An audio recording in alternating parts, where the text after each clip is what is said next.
Today, we are embarking on a crucial conversation, one that moves beyond mere vocabulary lists or grammar drills.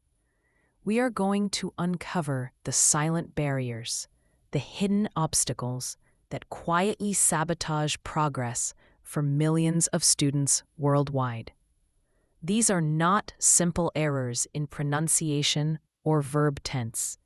These are fundamental mistakes in approach and mindset that keep learners stuck on a plateau for years, feeling frustrated and questioning their abilities. This episode is designed to be a paradigm shift. It will fundamentally alter how you perceive the journey of acquiring English.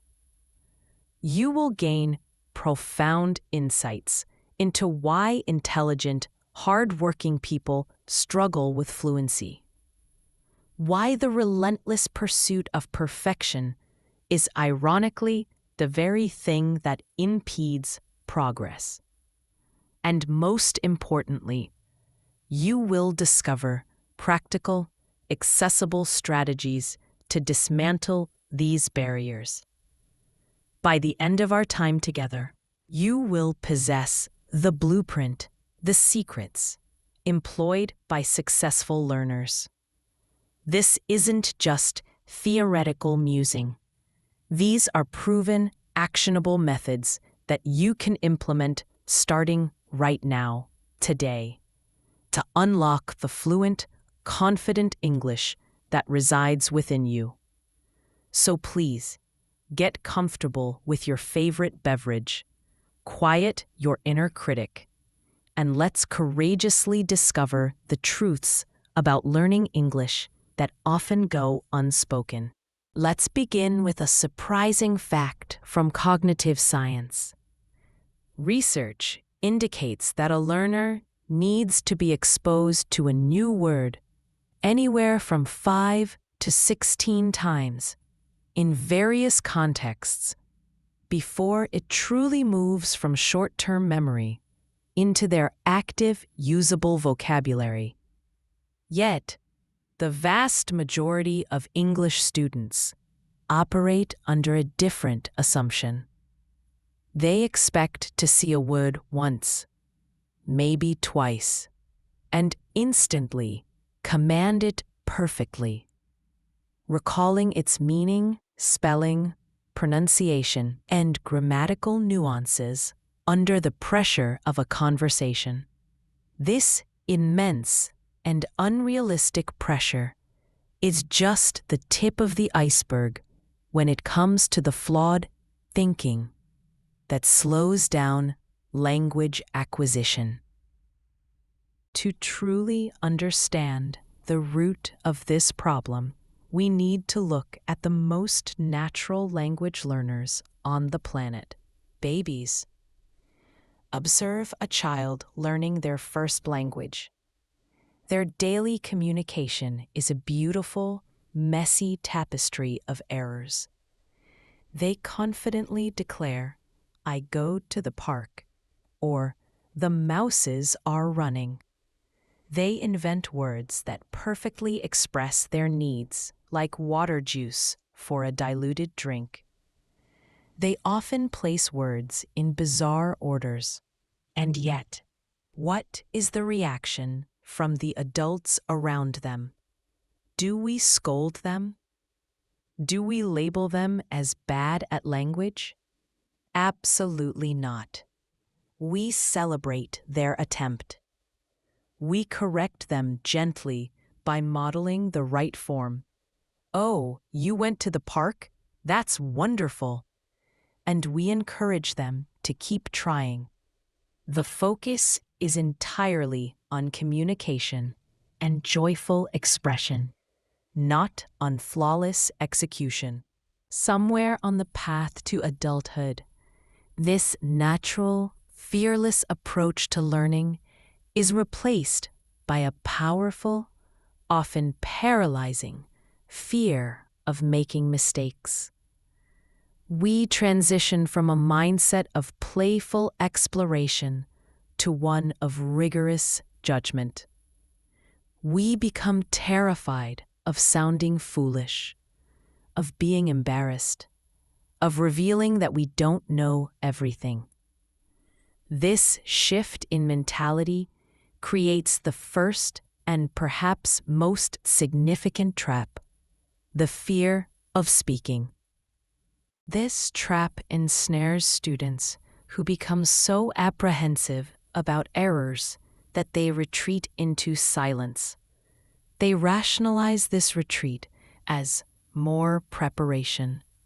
They think, "I'll just complete this grammar textbook first," or "I need to learn 500 more words before I'm ready to talk." They spend months, even years, engaged in solitary study, memorizing lists, watching YouTube tutorials, and reading grammar guides. They amass a vast, passive knowledge of English. They can understand complex texts and follow fast-paced dialogues in movies. But when the moment arrives to open their mouth and produce the language, in a meeting, on a phone call, with a foreign visitor, their mind goes blank. A wall of fear descends, and the words stay locked inside. Let's dissect what happens in the mind of a learner caught in this fear trap, milliseconds before they are expected to speak. The grammar check. I want to say something about yesterday. So I need the past tense. Is it I saw or I have seen? What's the rule for this specific context? The vocabulary panic. What's the word for that thing? Is it shelf or rack? I can't remember. Maybe I should use a simpler word, but that will make me sound childish. The pronunciation worry. If I say this word, will they understand me? My TH sound is terrible. They'll probably laugh. The catastrophic prediction. If I make a mistake, they will think I'm incompetent. They might get impatient. This entire conversation will be a disaster, and I will feel humiliated. This entire internal monologue happens in a split second. By the time the student has run through this mental gauntlet, the conversation has moved on. The opportunity is lost, and the cycle of fear is reinforced. See, I couldn't do it. I'm not ready. I need to study more. This trap is particularly insidious because it feels productive.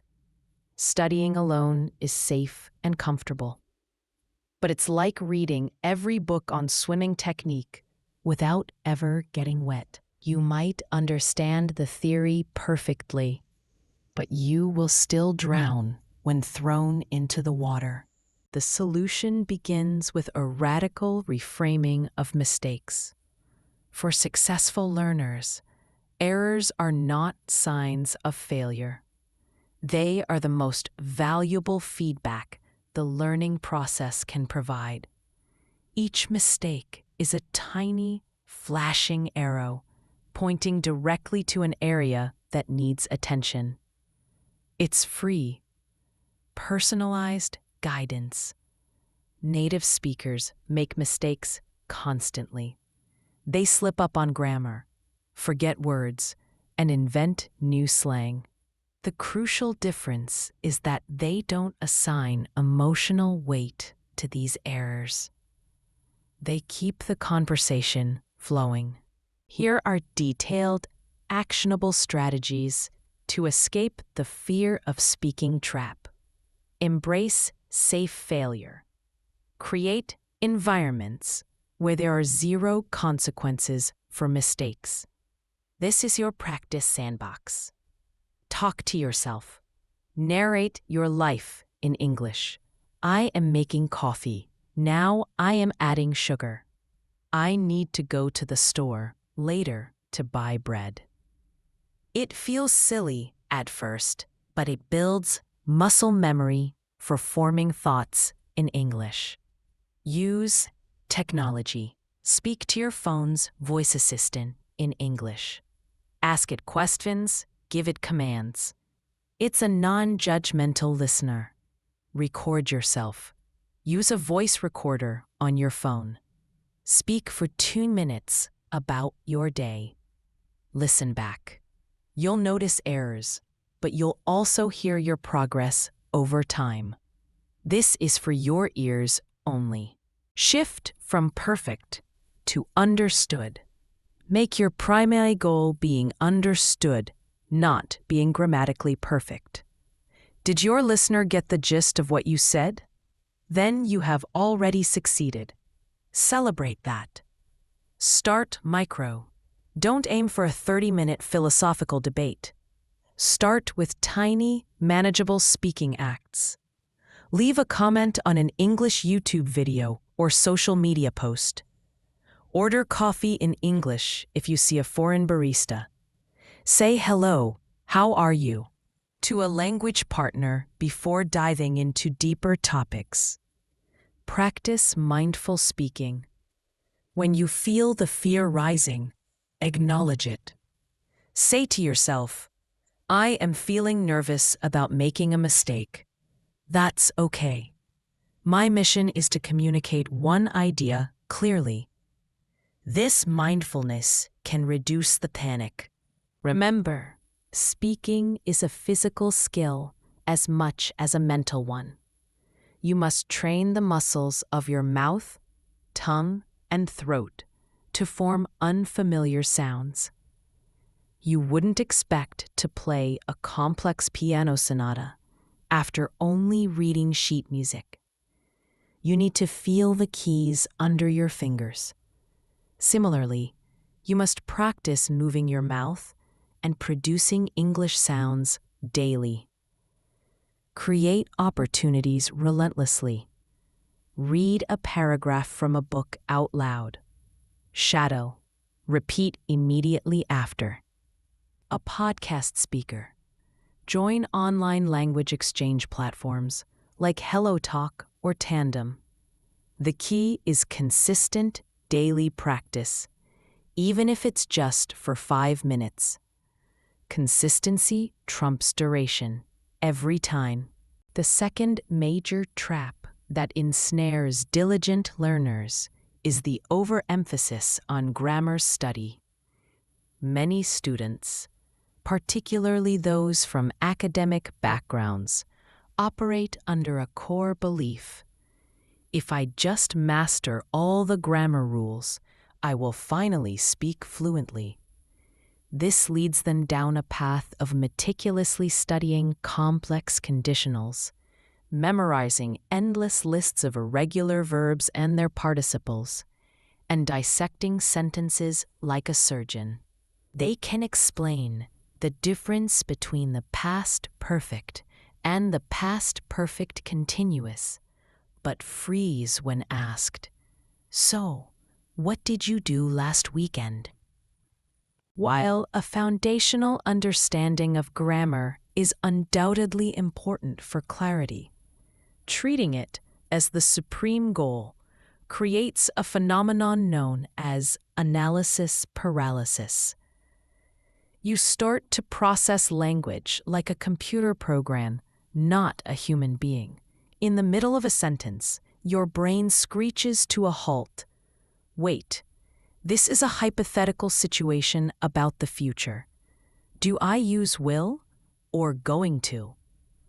Or is it a first conditional, subject plus if, present simple, then future with will? By the time you've computed this, your conversation partner is checking their watch, and the natural rhythm of the dialogue is shattered. Consider again how children learn their first language. They don't crack open a grammar book. They acquire language patterns through immense exposure and constant experimentation. They develop an intuitive feel for what sounds right. They might overgeneralize a rule, I runned, not because they're stupid, but because they've brilliantly internalized the common ed pattern for past tense. This natural, pattern-based learning is available to adults as well, but it's completely short-circuited by an obsessive focus on rule-based analysis. The most effective English communicators in the world are often not grammar professors. They are people who prioritize connection over correction. They know how to use simple tools effectively to convey complex ideas, emotions, and stories. They understand that language is a living, breathing tool for human connection, not a set of rigid rules to be displayed like trophies. Here is a more balanced and effective approach to learning grammar. Learn grammar in context, not in isolation. Instead of memorizing a rule and then doing fill-in-the-blank exercises, become a detective for grammar in the wild. When you watch a movie, notice how native speakers actually use tenses. Listen for the music and rhythm of the language. You'll hear them breaking rules all the time in casual speech. If I would have known, said, instead of the prescribed, if I had known. When you read a news article, observe how prepositional phrases are used or how dependent clauses are structured. Context makes the rule memorable and tells you when and why it's used. Focus on high-impact grammar. Prioritize the grammar that is essential for daily survival and communication. Master the core tenses: present simple, past simple, future with will and going to, present continuous. Get comfortable with basic sentence structures and questions. You can communicate a vast amount with just these tools. The subtleties of the subjunctive mood or reduced adverb clauses can come much later. Practice grammar productively. When you learn a new structure, don't just recognize it, produce it. Writing. Write 5 original sentences using the new rule. Write a short email or a diary entry, forcing yourself to use it. Speaking. Create a speaking drill for yourself. Today, I will practice using the present perfect tense to talk about my life experiences. Tell your language partner, I have visited France. I have never eaten sushi. Grant yourself a grammar amnesty in conversation. Give yourself explicit permission to make grammar mistakes while speaking. Your sole job in a conversation is to be understood. You can always self-correct later, or make a note to look up the rule after the conversation is over. Native speakers frequently use ungrammatical speech in informal settings because the priority is speed and connection, not perfection. The third trap is a silent killer of motivation: the habit of constantly comparing your Chapter 2 to someone else's Chapter 20. This happens when learners measure their own internal, messy, and often frustrating journey against the polished external highlight reel of others. You hear a colleague effortlessly chatting with a foreign client, or you watch a polyglot on Instagram speaking 5 languages fluently, and a wave of inadequacy washes over you. I'll never be that good, you think. They must have a special talent for languages that I lack. Social media has dramatically amplified this trap. You see a compelling video of a non-native speaker delivering a flawless TED Talk in English. What you don't see are the thousands of hours of practice that preceded it. You don't see the countless mistakes made along the way, the moments of frustration, the days they wanted to quit, the team of editors who may have helped with the script, or the multiple takes it took to get the perfect recording. You are comparing your raw, behind-the-scenes struggle to their finished, award-winning performance. It's an unfair and deeply discouraging comparison. This triggers a vicious cycle. Comparison. You see someone better than you. Discouragement. You feel inadequate and lose motivation. Inaction. Because you feel bad, you study less and avoid practice. Stagnation. Your skills don't improve, or they improve more slowly. Confirmation. The lack of progress confirms your initial belief that you're not good enough, deepening the discouragement. This cycle has led countless capable learners to abandon their goals entirely, convinced they just don't have the language gene. This is a tragic misconception. Language learning is not a standardized test with a single finish line. It is a personal pilgrimage. Everyone has a different starting point, different resources, different amounts of time, and different goals. The colleague who sounds fluent may have lived abroad for a year. The Instagram polyglot might treat language learning as their full-time job. Their journey has no bearing on yours. Successful learners keep their eyes on their own paper. They are their own benchmark.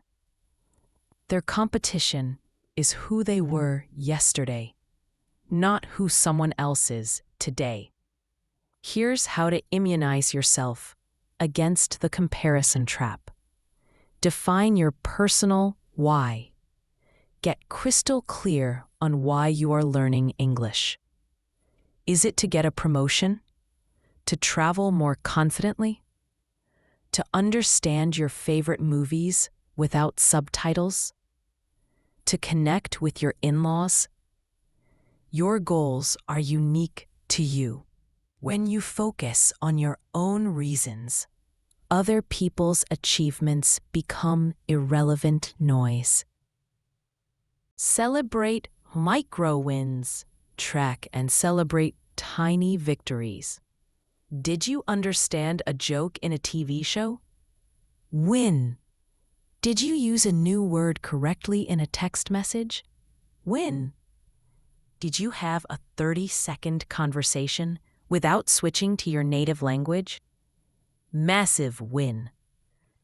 These small celebrations build momentum and positive reinforcement. Keep a progress journal.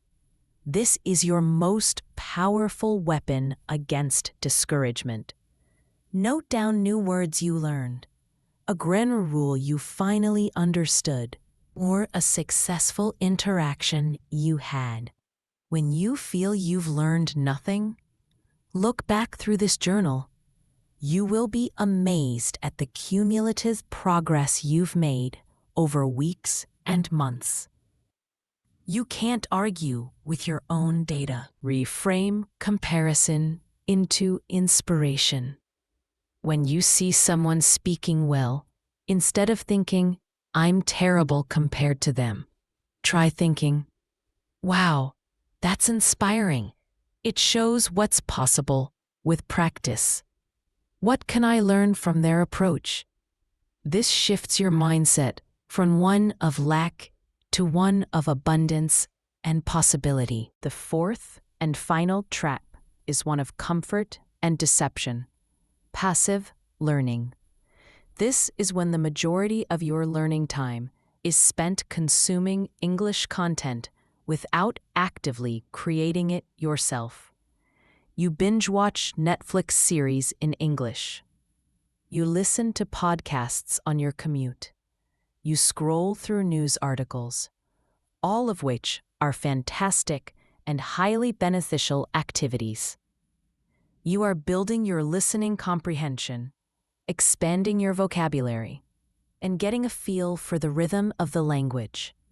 This is known as input. However, fluency requires a balance between input and output, speaking and writing. Passive learning alone is like only ever inhaling and never exhaling. You become an excellent receiver of English, but remain a stalled producer of it. It creates the illusion of progress because your comprehension skills are visibly improving, masking the fact that your active skills are lying dormant. You can understand a fast-paced political debate, but can't articulate your own opinion on the topic.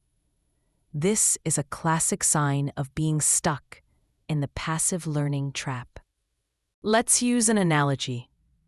If you wanted to become a chef, you could watch every cooking show on television, read every cookbook by famous chefs, and learn about the chemistry of baking.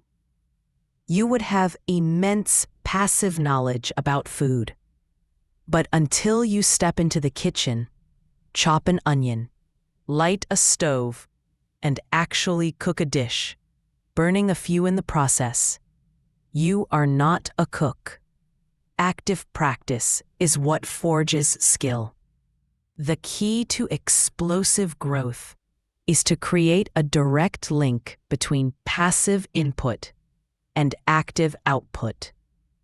You must build a bridge between what you consume and what you produce. Here's how to transform your learning from passive to active, the echo method, or shadowing. While listening to a podcast or watching a video, pause every 20 to 30 seconds. Then, try to paraphrase what you just heard in your own words. Don't try to memorize it verbatim. Just express the core idea. This forces your brain to process the meaning and then reformulate it using your own grammatical and vocabulary resources. It's incredibly powerful for building speaking fluency. The summary method. After you finish reading an article or watching a documentary, write a short summary, 5 to 7 sentences in English. Explain the main points to an imaginary friend. This practice is invaluable for organizing your thoughts in English and using new vocabulary in a meaningful context. The teach it method. Explain what you just learned to someone else.